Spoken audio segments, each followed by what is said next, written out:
irmãos, eu quero aqui, nessa noite, de acordo com a graça que me foi confiada pelo nosso Senhor e Salvador Jesus Cristo, ministrar uma palavra que se encontra no livro, ou melhor, no Evangelho de Lucas, no capítulo 23. Nós iremos ler a partir do verso 35. Você que trouxe a sua Bíblia, por favor, vamos fazer juntos essa leitura. Lucas capítulo 23, o versículo 35. Deus me colocou essa palavra no coração na segunda-feira, por volta das 7h45 da manhã. O Espírito Santo é tremendo, não é? E hoje em casa ele falou assim: você prepara que você vai pregar aquela palavra, viu? Tá, pastor, Deus é fiel. A gente fica, como que Deus trabalha em nossa vida. Deus tem bênção para a sua igreja nessa noite, em nome de Jesus. Lucas capítulo 23, verso 35, diz assim o texto: e o povo estava olhando, e também os príncipes, zombando dele, dizendo: aos outros salvou, salva-se a si mesmo, se este é o Cristo, o escolhido de Deus. E também os soldados escarneciam dele, chegando-se a ele e apresentando-lhe vinagre, dizendo: se tu és o rei dos judeus, salva-te a ti mesmo. E também por cima dele estava um título escrito em letras gregas, romanas e hebraicas: este é o rei dos judeus. E um dos malfeitores que estava pendurado blasfemava dele, dizendo: se tu és o Cristo, salva-te a ti mesmo e a nós. Respondendo, porém, o outro repreendiu, dizendo: tu nem ainda temes a Deus, estando na mesma condenação? Verso 34, e dizia Jesus: Pai, perdoa-lhes, porque não sabem o que fazem. E repartiam as suas vestes, lançaram sorte. Você pode dizer amém? Meus amados irmãos, o texto que nós acabamos de ler retrata a cena dramática de Jesus na cruz. E eu acredito que Jesus, naquele momento, sentia profundas dores no seu corpo, grandes hematomas, o seu corpo dilacerado, até porque durante toda a madrugada, Jesus passou por momentos de grande angústia, de profundo sofrimento. O texto vai nos dizer, Lucas, que era médico, ele escreve, faz questão de dar ênfase, de que quando Jesus estava no jardim de Getsêmani, orando a Deus, tão intensamente, a sua alma foi tomada de uma agonia tão profunda, que ele começou a suar, e esse suor, os vasos capilares romperam-se, e corria grandes gotas de sangue do seu corpo que caía pelo chão. Naquele momento Jesus já sofria a dor da crucificação. Logo os soldados vieram, prenderam, levaram para um julgamento injusto, e começou então uma sessão de espancamento que durou horas, que perdurou durante toda a manhã. Jesus, fraco, sem força, desfalecido, todo ensanguentado, com muitas dores pelo seu corpo, agora ele pega o patíbulo, a parte superior da cruz, e sai desfilando um desfile de quem olhava para ele, de alguém que carecia de misericórdia, alguém que carecia de amparo, alguém que quando olhasse para ele, era uma pessoa digna de que se sentisse dó, porque o seu sofrimento era um sofrimento muito grande, indizível, indescritível. E Jesus então enfrenta uma sessão de escárnio, de humilhação, de zombaria, de desprezo. As pessoas olham para Jesus com um olhar de descaso, não faz caso nenhum por ele. Jesus então, ele é crucificado, os cravos perfuram a sua mão, ou a parte de sua mão, e ele então é colocado, pendurado no madeiro, entre dois salteadores. Que cena vergonhosa, que cena humilhante. Pois a Bíblia diz que maldito é todo aquele que for pendurado no madeiro. Jesus então é tido como uma pessoa maldita, uma pessoa indigna do favor divino. Então Jesus, naquele cenário, naquela cena, naquele quadro de sofrimento, as pessoas então começam a olhar para Jesus esperando, já que ele pregou durante 3 anos, o reino de Deus, o amor de Deus, operou grandes sinais, prodígios e maravilhas. As pessoas pensavam ou esperavam que naquele momento Jesus, numa cena heróica, iria fazer alguma coisa e desceria da cruz, se livraria e puniria os seus algozes, os malfeitores, as pessoas que zombavam dele, que causavam dor e tanto sofrimento e tanta humilhação e tanto desprezo. E estavam atônitos, porque Jesus não reagiu a nenhuma e nem outra coisa. Então o tempo passa e Jesus pendurado na cruz, as pessoas esperando que alguma coisa diferente e notável acontecesse, começaram então a zombar de Jesus.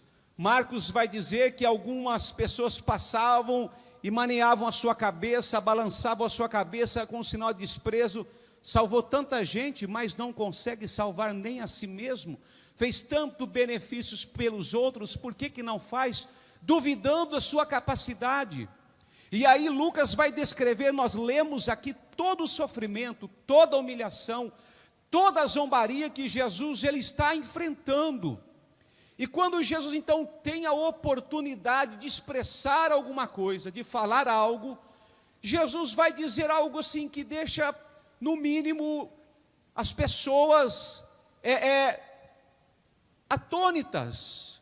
Porque Jesus, naquele momento de sofrimento, o Pai não lhe responde quando ele ora, não vem ninguém ao seu encontro para lhe ajudar, ninguém se movimenta ao seu favor, ninguém se reúne e vai protestar que aquela cena é uma cena no mínimo injusta, mas Jesus fica só com todo o seu sofrimento, e sozinho naquela cruz, com todo o seu sofrimento, Jesus tinha a oportunidade de quem sabe reclamar, de quem sabe murmurar do seu triste e quadro de sofrimento, mas não foi isso que Jesus, ele fez.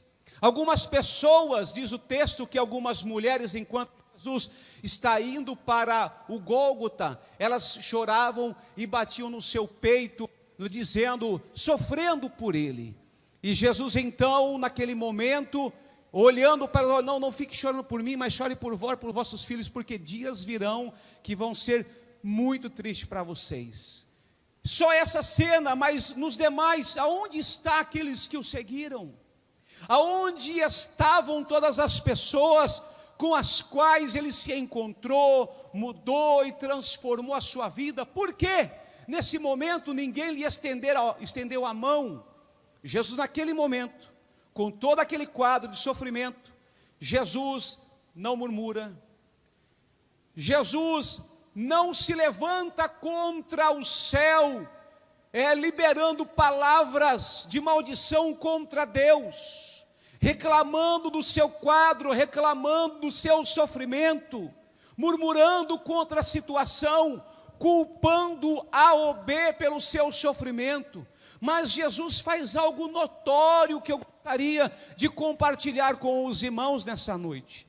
Jesus, quem olhava para Jesus de baixo para cima, iria ver um Jesus sofrido, um Jesus derrotado, um Jesus abandonado, um Jesus excluído, e de fato ele foi. Mas Jesus olha para todo aquele cenário, para aquela circunstância. Ao invés de Jesus murmurar naquele momento, Jesus ele faz uma oração ao Pai. Jesus ele não se vê numa condição de derrota. Jesus não enxerga, mesmo que o quadro era dramático e de intenso sofrimento, minando sangue, ele não consegue ver aquilo como uma derrota, ele não consegue enxergar a situação em que ele está inserido, enfrentando naquele momento, como algo que ele não vai dar a volta por cima, e faz uma oração dizendo: Pai, perdoa essas pessoas, porque elas não sabem o que estão fazendo.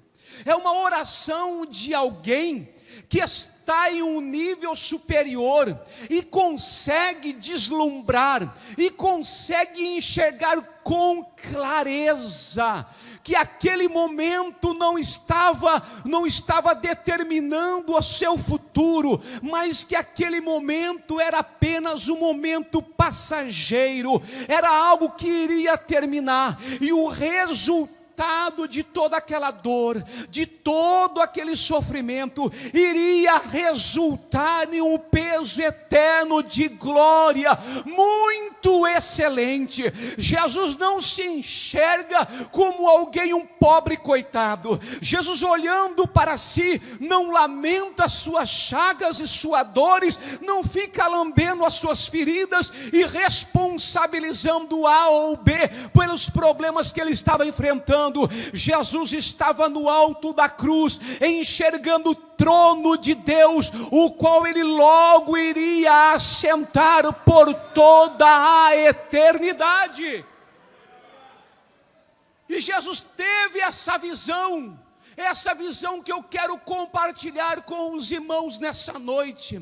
Meus amados irmãos, todos aqui, eu não vou perguntar, eu vou afirmar com certeza absoluta que todos nós enfrentamos circunstâncias que nos causam dor, que nos causam sofrimento, que nos traz profunda angústia. Existem situações em nossa vida que a gente se sente excluído, abandonado. Parece que Deus nos deixou só, parece que nós estamos orando a alguém que nem está nos ouvindo. Eu não sei se você já teve essa experiência de se colocar de joelhos e parecer que você está falando sozinho, que Deus não está te ouvindo, que Deus não está te notando, que Deus te desprezou, virou as costas para você, que parece que o céu está de bronze e que a sua oração não passa até do seu quarto. É esse sofrimento eu muitas vezes já enfrentei, quem sabe você está enfrentando nesses últimos dias. E tem gente que quando enfrenta situações semelhantes a essas,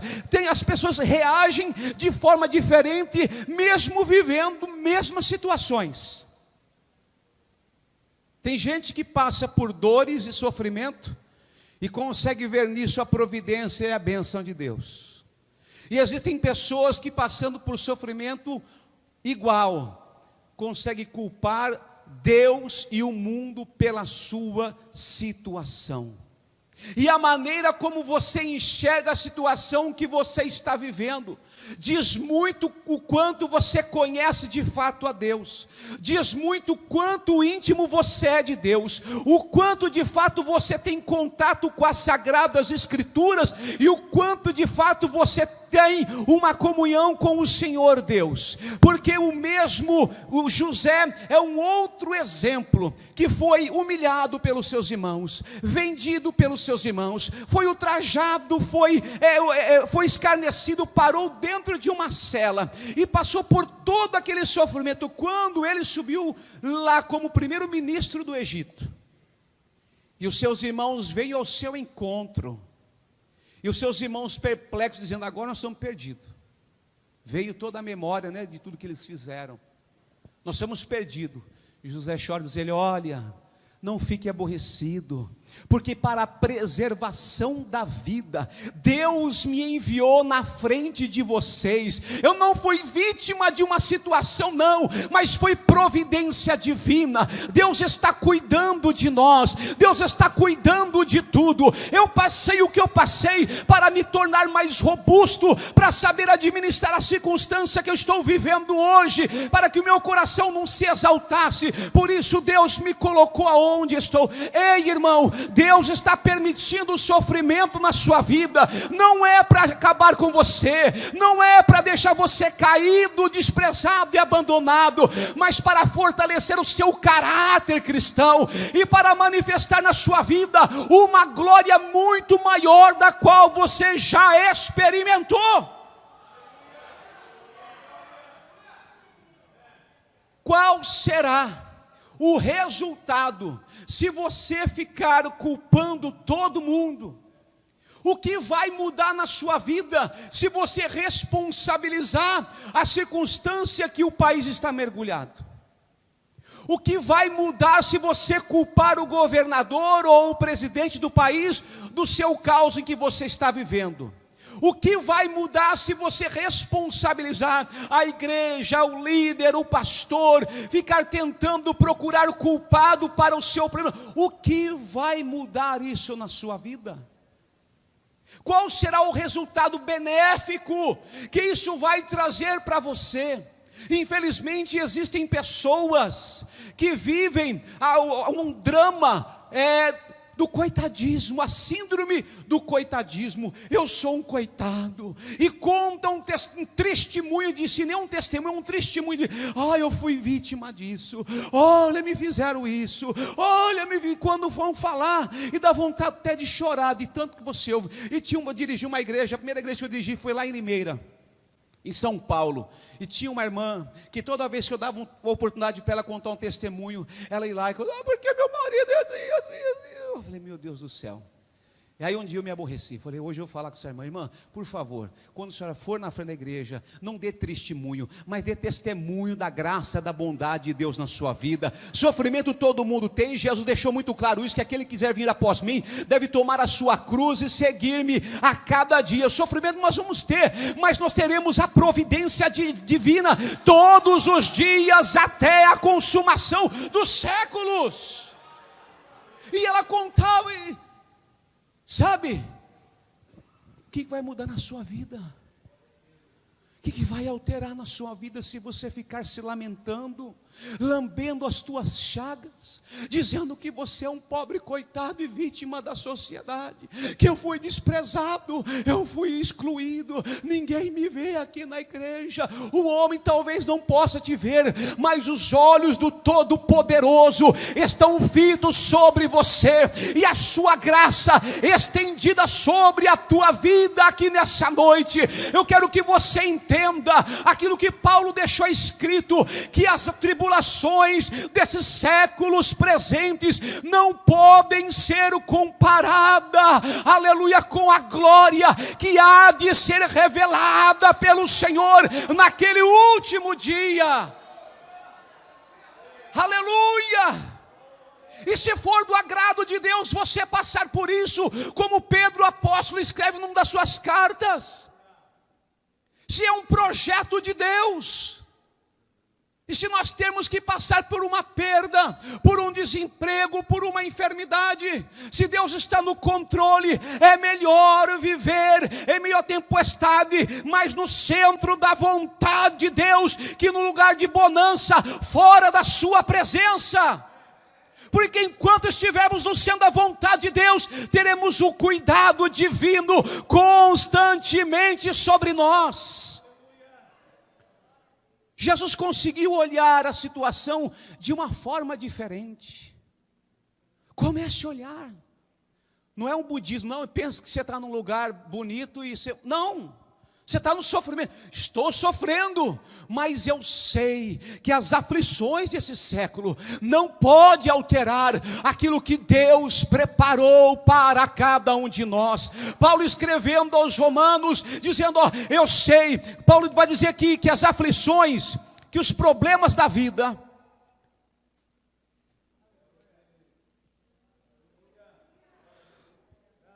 e sabemos que todas as coisas contribuem juntamente para o bem daqueles que amam a Deus, daqueles que são chamados segundo o seu decreto. Se for do agrado do Pai você passar por essa luta, fica firme confiando no Senhor, porque Deus vai te dar vitória. O povo estava atravessando o mar vermelho, o povo murmurando, reclamando da situação. Moisés, por que você não deixou nós morrermos lá no Egito? Não foi isso que nós dissemos para você. Moisés, repreende o povo, calai-vos e vede o livramento que vem de Deus.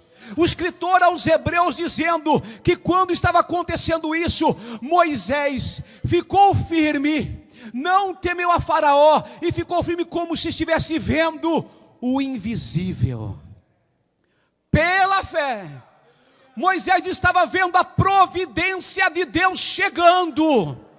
Pela fé Moisés sabia que Deus iria dar um livramento. Nesta noite, pela fé, acredite em Jesus Cristo, que vem com providência sobre a tua casa, que vem com providência no teu casamento, que vem com providência sobre a vida do teu esposo, do teu filho, que vem com providência na tua alma, para te restaurar e renovar e te colocar de pé. Pela fé, comece a ver o mar abrir nessa noite. Pela fé, ouça barulho de chuva abundante que está chegando sobre a tua casa. Pela fé, veja os cavalos de fogo que estão cercando essa igreja, a tua casa, Resende, como providência de Deus vindo sobre a tua vida.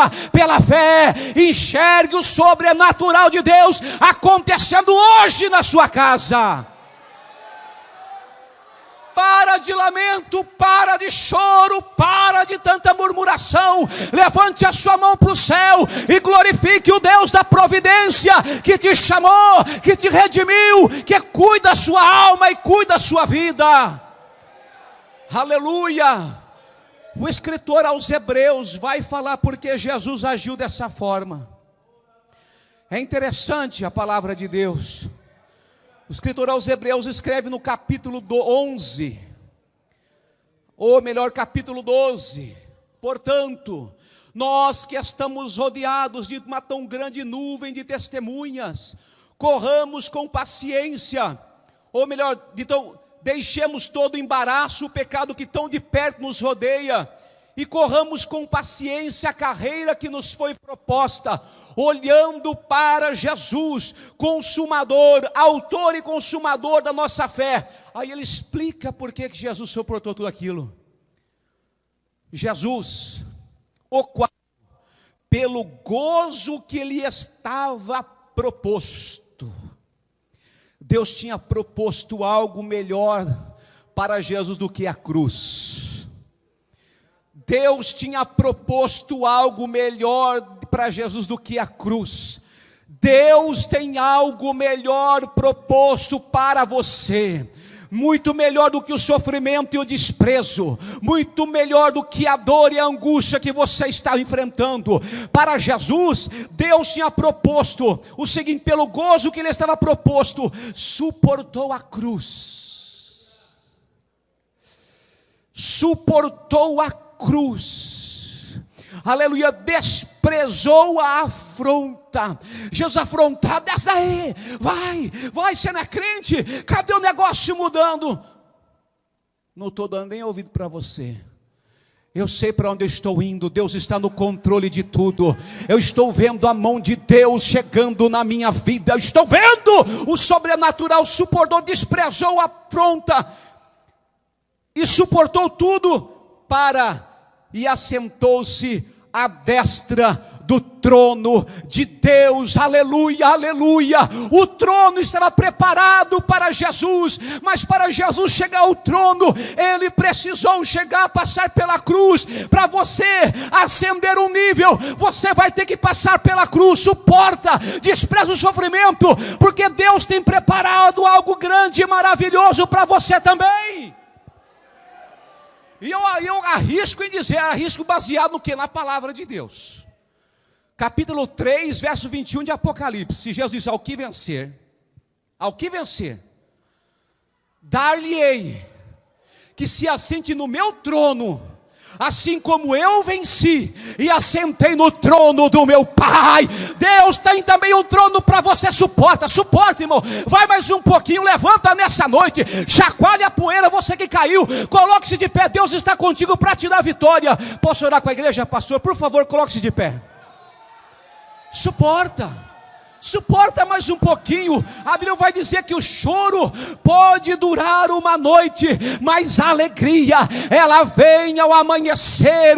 O amanhecer é Cristo. O amanhecer é Cristo.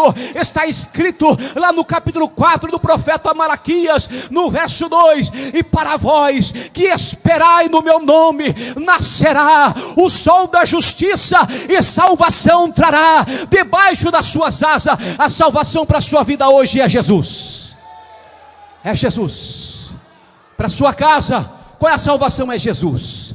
desemprego, essa é Jesus, é Jesus, é Jesus, é Jesus, é Jesus. E eu quero aqui nessa noite